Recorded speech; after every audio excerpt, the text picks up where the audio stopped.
చేసిన పాత్ర మాత్రం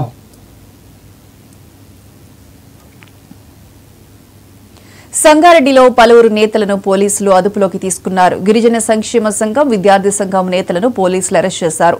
నేడు చెలో లగుచెర్లకి పిలుపునిచ్చిన నేపథ్యంలో ఈ అరెస్టులు జరిగాయి. లగుచెర్లకు వెళ్లకుండా అర్ధరాత్రి నుంచే గిరిజన సంఘం నాయకులను అరెస్ట్ చేశారు.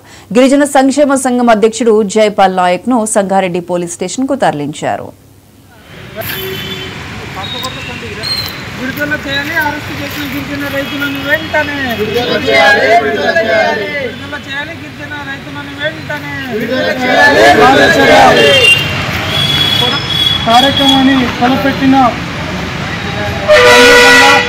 గిరిజన సంక్షేమ సంఘం, గిరిజన విద్యార్థి సంఘం ఉమ్మడి మెదక్ జిల్లా ఆధ్వర్యంలో తలపెట్టినటువంటి కార్యక్రమంలో భాగంగా మరి నిన్న రాత్రి 12 గంటలకు సంగారెడ్డి పోలీసులు సంఘ నాయకులకు అక్కడికి వెళ్లకుండా ముందస్తుగా అరెస్టు చేసి సంగారెడ్డి పట్టణ పోలీస్ స్టేషన్లో తరలించడం జరిగింది. మరి ప్రజాస్వామ్యంలో